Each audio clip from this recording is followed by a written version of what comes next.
아멘.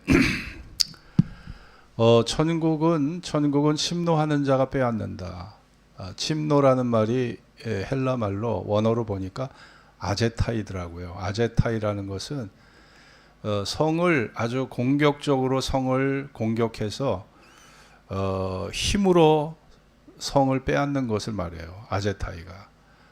그러니까 천국은 침노하는 것이다. 침노하는 자가 그 성을 빼앗듯이 천국의 은혜를 자기가 소유하게 된다.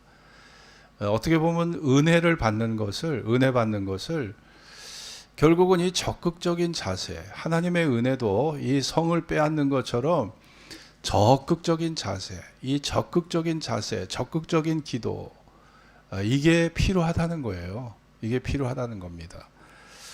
예수 그리스도의 십자가의 은혜로 천국은 이미 우리에게 열려 있다는 거예요. 천국이 열려 있다는 겁니다.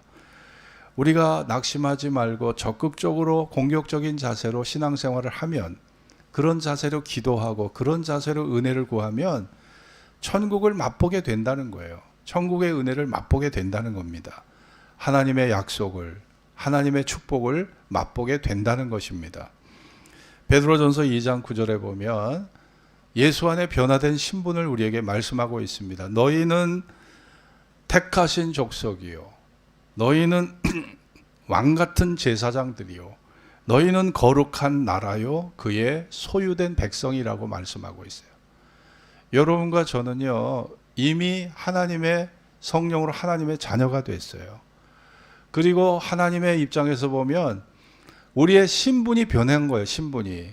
우리 신분이 왕같은 제사장으로 변해 있다는 겁니다. 우리의 과거는 종으로 살았을지 몰라도 지금은 하나님 안에서 우리 신분이 왕같은 제사장으로 변해 있다는 거예요. 자, 우리가 어느 회사를 들어갔어요. 말단으로 처음에 말단이잖아요. 말단에서 주임 되고, 주임에서 과장 되고, 과장에서 차장 되고, 차장돼서 부장 되잖아요. 부장에서 전무 부사장, 사장, 회장까지 됩니다. 여러분, 그런데 내가 입사한 지가 10년이 됐어요. 이미 내가 과장이야. 과장인데도 여전히 말단 사원이라는 마인드를 갖고, 말단 사원이라는 그런 자존감이 아주 낮은 그런 마음을 갖고 있으면 자기 직책에 따르는 권한 사용을 못하는 거예요. 내가 회장이면 회장의 권한을 사용할 수 있는 거잖아요. 사장이면 사장의 권한이 있는 거잖아요. 그런데 내가 내 직책이 변화됐다는 걸 모르면 그 사람은요, 말단의 사원에 그냥 머물러 있는 거예요. 그러면 무력한 삶이 될 수밖에 없는 겁니다. 예수 안에서도 마찬가지입니다. 하나님은 지나가는 옆집 아저씨가 아니잖아요. 하나님은 우리 아빠입니다. 아버지예요. 우리 아버지. 여러분, 악한 부모라도, 예를 들어 대학 다니는 딸이, 아빠, 우리 대학에서 저 일본 큐슈로 수학여행 가는데 여행비가 120만 원이에요. 아빠, 나 수학여행 가고 싶으니까 120만 원 해주세요. 아니, 아빠가 지금 월급이 딱 끊겼어요. 파업을 하고 해서 월급이 딱 끊겼어. 월급이 안 나와. 한 달에 이자가 200만 원이에요. 집을 무리하게 사고 이자 200만 원씩 내야 돼. 근데 딸이 손을 벌리면서 120만 원 수학여행 가게 해달라는 거예요. 여러분, 4년 다닌 대학, 그 아이가 수학여행 가겠다는데 아빠가 처음엔 안 된다고 말을 하죠. 야, 그런 돈이 어디 있어. 지금 아빠 지금 빚 내기도 빚 갚기도 바쁘다. 이자 내기도 바쁘니까 안 돼. 그러지만 딸 입장을 생각하면 아빠가, 그래, 내가 좀 어려워도 현금 서비스 받아서라도 해주자. 아이가 졸라대면요, 그 120만 원 해주게 돼 있어요. 여러분, 이게 육신의 부모 마음입니다. 이게 하물며 여러분, 우리가 하나님을 옆집 아저씨라고 부릅니까? 옆집 아저씨 하나님이라고 불러요? 아버지 하나님이라고 불러요? 우리 아버지 하나님이라고 부르잖아요. 그러면 아버지 하나님이라고 부르면 여러분이 정말 그 아빠, 여러분이 아빠를 찾으면 그 아빠가, 육신의 부모도 요청을 들어주는데 하물며 하늘의 아버지께서 왜 우리 요청을 안 들어주시겠어요? 그런데 우리가 그 권리 사용을 우리가 못하고 사는 거예요. 그래서 성경에 보면 우리가 어마어마하게 우리 신분이 변해 있어요. 이미 변해 있습니다. 이미 변해 있기 때문에 그 변화된 신분을 활용해서 우리가 적극적인 자세로 천국을 소유하라는 겁니다. 천국을 소유하라는 거예요. 하나님이 약속한 그 축복을, 하나님이 축복해 주시겠다는 그 은혜를 경험하라는 겁니다. 그게 오늘 이 본문의 내용이에요. 여러분, 예수님이 십자가에서 우리 죄값을 다 지불해 주셨어요. 대속의 죽음으로 죽으셨기 때문에 우리는요, 모든 것이 다 합법적으로 이제 변해 있어요. 우리 신분이 변해 있는 거예요. 골로새 2장 14절에 보면, 개역 개정 성경을 보면 이렇게 쓰여 있습니다. 우리를 거스르고 불리하게 하는 법조문으로 쓴 증서, 이게 율법을 말해요. 모세오경입니다. 이거를 다 지우시고 제하여 버리사 십자가에 못 박으시고 통치자들과 권세들을 무력화하여 드러내어 구경거리로 삼으시고 십자가로 그들을 이기셨느니라. 우리를 지배했던 악한 영들, 우리를 정죄로 끌고 갔던 그 율법의 증서들을 갖다가 다 제하여 버리시고 십자가에 못 박으시고 그거를 다 무력화시켰다는 거예요.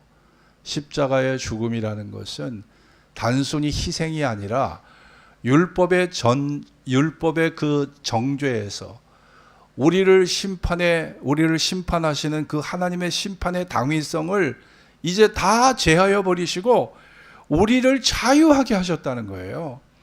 이것이 주님이 십자가에서 못 박히신 그 위대한 내용이거든요. 축복의 내용이거든요. 그런데 우리가 이런 변화된 신분과 변화된 위치를 모르고 자꾸 우리가 과거에 우리의 의식이 묶여서 우리의 특권을 충분히 사용하지 못한다면 우리 교회를 10년, 20년 다녀도 아니 도대체 예수 믿는 게 뭐지? 예수 믿는 축복이 뭐지? 그냥 미래에 내가 구원받겠다는 죽음 이후의 축복만을 바라보고 살아가는 그런 무기력한 성도가 될 수밖에 없다는 거예요. 죽음 후의 축복은 받지요. 그러나 현실에서 내가 하나님 앞에 기도응답 받은 것이 뭐냐 이거예요. 현실 속에서 내가 하나님의 자녀로서 왕 같은 제사장으로서 내가 받은 특권이 뭐냐는 거예요. 내가 누리는 특권이. 그거를 찾아야 된다는 거예요. 우리가 2020년 한 해를 살았지만 여러분이 왕 같은 제사장으로서 어떤 특권을 누리셨나요? 어떤 은혜를 받으셨나요? 하나님 아버지께 졸라대서 여러분이 하나님 아버지로부터 받은 기도 응답은 무엇이었나요? 생각해 보시라고요. 내가 헌금은 11조 내죠. 감사헌금 내죠. 건축헌금 내죠. 아니 이렇게 헌신하는데 내가 하나님의 교회를 지극정성으로 섬기는데 그럼 내가 받은 은혜가 뭐냐? 자, 천국은 침노하는 자가 빼앗는다. 하나님 앞에 천국이 약속되었을지라도 결국은 성을 빼앗듯이 적극적인 자세로 하나님 앞에 매달리고 기도하고 찾고 구하고 두드리는 자에게 천국의 문이 열려지고 그 은혜의 특권을 그 사람이 누리게 된다는 것입니다. 이 말씀이. 그러니 여러분이 정말 자기의 지위, 자신의 신분을요, 여러분이 마음껏 이거를 누리셔야 되는 거예요. 예수님은 십자가에서 다 이루었다. 테텔레스타이라고 말씀하셨습니다. 예수님이 십자가에서 우리 과거와 현재와 미래의 죄를 다 도말해 주셨다. 다 없애 주셨다는 거예요. 다 갚아 주셨습니다. 이제 죄를 지었어도 내가 하나님 앞에 용서받으면 돼요. 이제는 지옥에 가고 싶어도 갈 수 없는 처지가 됐어요. 예수님이 다 그 죄를 다 청산해 주셨기 때문에 죄와 율법이 더 이상 나를 정죄할 수 없는 그런 사람으로 나를 변화시켜 주신 겁니다. 여러분, 그렇습니다. 여러분, 나를 지옥에 보낼 수 있는 죄는 불신앙밖에 없어요. 예수 믿지 않는 그 죄밖에 없는 거예요. 우리가 짓는 모든 죄는 예수님께서 십자가에서 다 청산해 주시고 다 갚아 주시기 때문에 내가 죄를 짓는 즉시 하나님께 용서를 빌면 하나님 용서해 주시는 겁니다. 여러분, 죄와 율법의 정죄를 매개로 우리를 죄의 종 삼았던 마귀는요, 우리를 속입니다. 너는 아직도 죄인이야. 넌 아직도 죄인이야. 우리가 하나님 앞에 죄가 청산되고 자유인이 됐다는 사실을 모르게 만들어요. 모르게. 천국인의 특권과 권리를 누리지 못하도록 만드는 거예요. 마귀는요. 그래서 여러분의 생각을 과거에 묶이도록 만들어 버립니다. 묶이도록 만드는 거예요. 그래서 예수 안에서 내가 누려야 될 그 은혜의 축복을 누리지 못하도록 축복을 막고 있다는 겁니다. 여러분, 그렇습니다. 우리에게 가장 큰 문제가 뭐예요? 영적인 무지, 이 깨달음의 부족. 이것이 바로 우리에게 하나님의 축복을 제한하고 있어요. 막고 있는 겁니다. 여러분, 우리가 하나님의 말씀을 올바로 믿으면 에베소 3장 12절에 뭐라고 되어 있습니까? 우리가 그 안에서 그를 믿음으로 말미암아 담대함과 하나님께 당당히 나아감을 얻는다. 우리가 그를 믿음으로 담대함과 당당히 나아감을 얻는다고 그랬어요. 마귀는 우리가 예수 안에서 변화된 신분을 주장하지 못하도록 믿는 자로 하여금은요, 하나님과 원수된 신분만을 기억하게 합니다. 야, 너 죄인이야. 너 여전히 죄 짓고 살잖아. 너 여전히 거짓말하고 욕심 속에, 탐욕 속에 살잖아. 너 시기하고 미워하고 사람에게 상처 주고 살잖아. 야, 너 무슨 자격으로 네가 기도하냐? 네가 집사가 될 수 있어? 네가 목사가 될 수 있어? 야, 하나님 너 같은 사람 네 기도 받지 않아. 여러분, 마귀는 이런 식으로 우리에게 자꾸 죄책감을 줘요. 죄의식을 심어줘서 낙심하게 하고 절망하게 하고 우리에게 기도하고자 하는 마음조차 뺏어가 버립니다. 우리가 예수 안에서 변화된 하나님을 아빠로 부를 수 있는, 그리고 왕같은 제사장으로 특권을 누릴 수 있는 그것을 누리지 못하도록 마귀가 우리의 생각에 그런 낙심을 갖다 주는 거예요. 베드로전서 5장 8절 9절에 보면 근신하라 깨어라. 너희 대적 마귀가 우리 우는 사자와 같이 삼킬 자를 두루 찾나니 너희는 마귀를 대적하라. 그 마귀를 대적하라는 거예요. 하나님의 전신갑주를 입고 삼킬 자를 찾는 마귀를 대적하라는 것입니다. 마귀는요, 죄를 지으면 우리에게 끝없는 정죄를 심습니다. 그래서 죄책감을 심어서 낙심하게 만들어요. 기도하지 못하게 만들어요. 과거의 사고의 틀 속에 묶이게 해요. 과거의 습관의 틀 속에 묶이게 해요. 새 것을 받아들이지 못하게 합니다. 하나님 앞에 내 하나님과의 관계가, 내가 하나님은 나의 아버지가 되시고 나는 그의 자녀가 되고 나는 왕같은 제사장인데 이 새로운 신분을 받아들이지 못하게 하는 거예요. 과거에 묶여서 영적 권세나 특권을 누리지 못하도록 그렇게 우리를 나약하게 만들어 버리는 겁니다. 하나님을 끝없이 의심하게, 불신하게 하고 원망과 불평을 심어서 하나님과의 관계가 멀어지도록, 깨어지도록 만드는 게 마귀가 하는 일이에요. 여전히 우리가 이거를 기억해야 합니다. 그리고 우리가 2022년 내 안에서 역사해서 하나님의 성령을 의지하고 우리가 믿음으로 기도하고 믿음으로 간구해서 이런 놀라운 영적 특권을 누려야 되는데 과연 2020년도에 내가 그런 특권을 얼마나 내가 누리고 살았는지, 저는 제가 목회자이기 이전에 기도하는 사람으로서 제가 기도하면은 하나님이 제 병도 고쳐주셨고 성도들의 병도 고쳐주시고, 제가 기도하면 하나님께서 그런 특권을 주시는데 이게 저에게만 해당되는 은혜가 아니잖아요.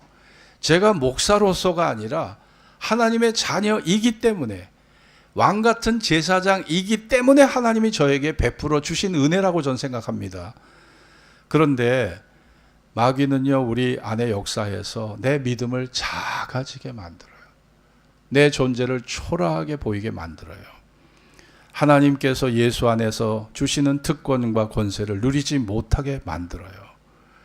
마귀는 한마디로 뭘까요? 따라해 봅시다. 마귀는 불법적인 침략자다.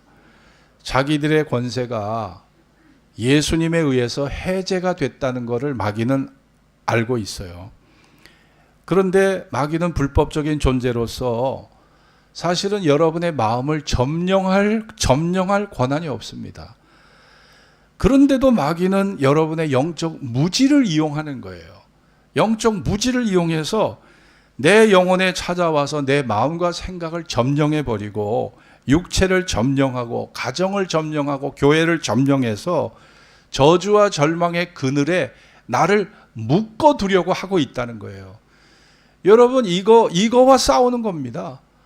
우리가 성을 빼앗는다는 건 결국은 뭐냐? 이게 자기와의 싸움일 수도 있고 죄와의 싸움일 수도 있고 마귀와의 싸움일 수도 있는 거예요. 이런 영적 전쟁을 싸워야 성을 빼앗는 겁니다. 성을 빼앗아야 천국을 얻는 거예요. 그러니까 우리가 어떤 기도 응답을 받고 영적 목표에 도달하려면 이 영적 싸움은 불가피한 겁니다. 영적 싸움이 불가피한 거예요. 그래서 에베소 6장 12절 13절에도 우리의 씨름은 혈과 육에 관한 것이 아니요 권세와 세상의 통치자들에 관한 악한 영들에 관한 것이라고 말씀하고 있습니다.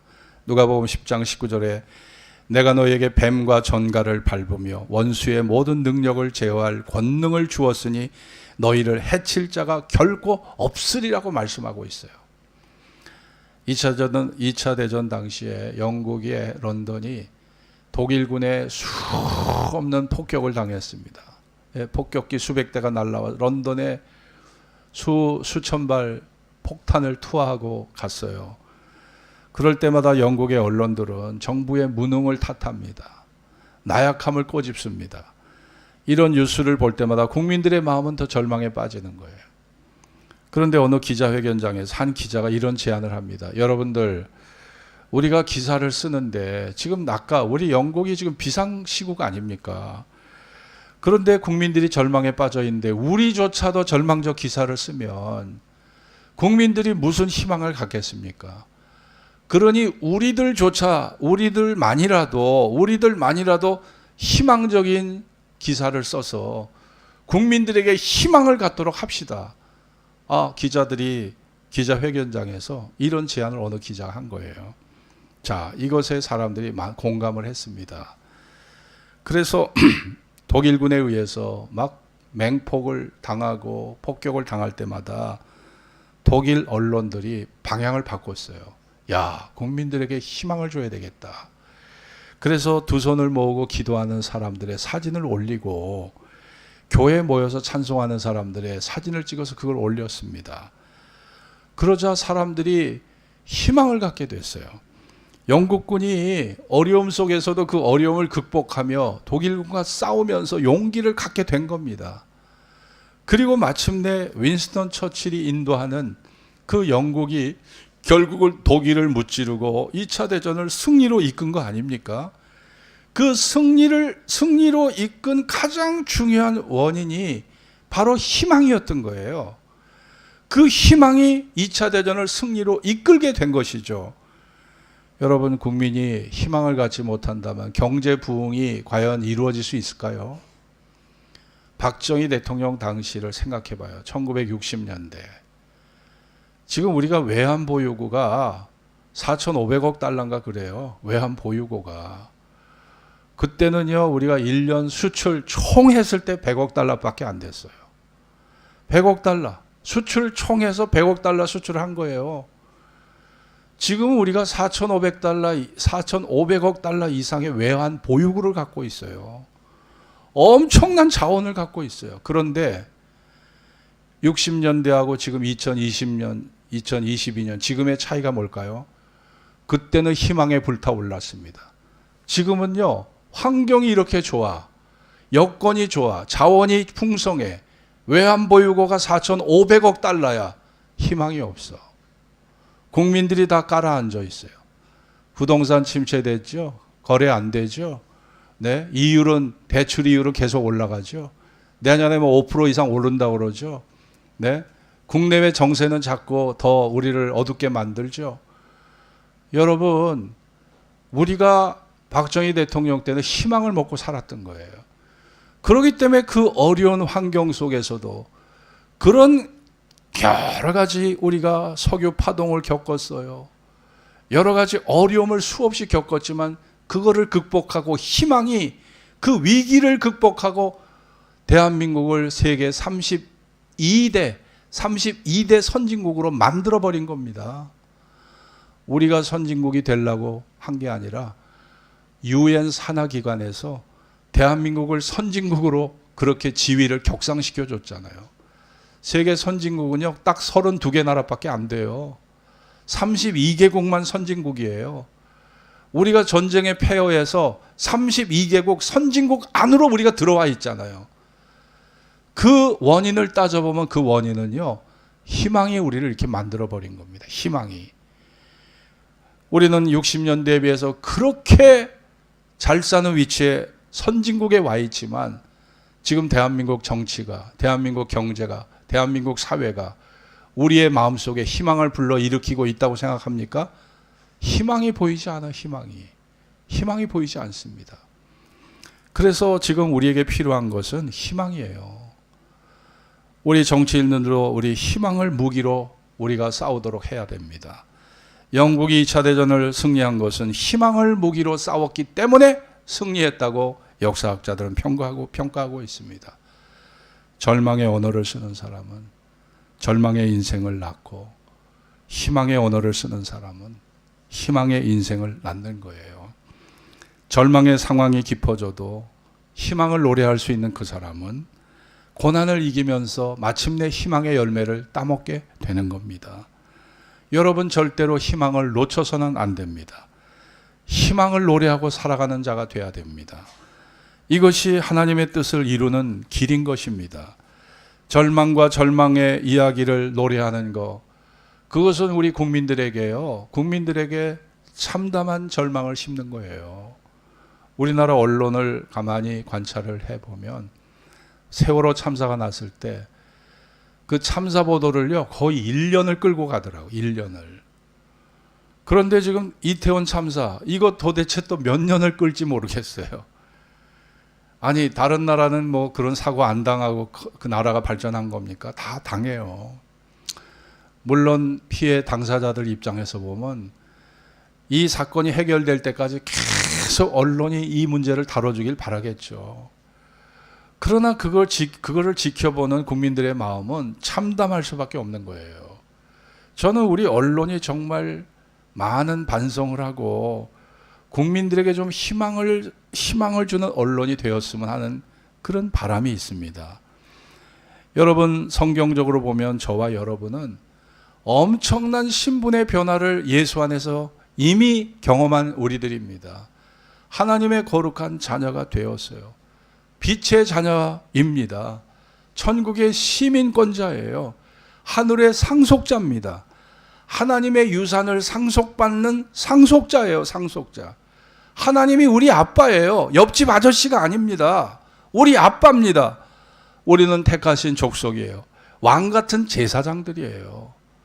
그런데 이런 엄청난 신분과 권세와 능력을 갖고 있어도, 아니, 내가 사장이라도 말단 사원의 마인드를 가지고 말단 사원의 입장에서 살아가면 아무것도 할 수 없는 거예요. 행사를 할 수 없는 겁니다. 내가 사장으로서 내가 사장이라는 의식을 해야지 사장의 권한을 행사할 수 있듯이, 내가 왕 같은 제사장이라는 사실을 믿을 때 그 권한과 권능을 행사할 수 있는 거예요. 여러분이 2022년 하나님 앞에 기도응답 받은 것은 무엇입니까? 왕 같은 제사장으로서 여러분이 권리를 주장해서 여러분이 얻은 열매는 과연 무엇입니까? 찾아보십시오. 그리고 그것이 여러분에게 충분하지 않았다면 우리가 재도전을 합시다. 성을 빼앗는 듯한 노력과 적극적인 자세로 살아갈 때 천국이 열려지는 거예요. 하나님의 축복의 은혜가 여러분에게 주어지는 겁니다. 세례 요한의 때부터 지금까지 천국은 침노를 당하나니 침노하는 자가 빼앗느니라. 침노하는 자가 빼앗느니라. 적극적으로 대쉬하는 자가 빼앗는다는 거예요. 적극적으로 대쉬하는 자가. 적극적으로 매달려서 그것을 구하는 자가 빼앗는다는 겁니다.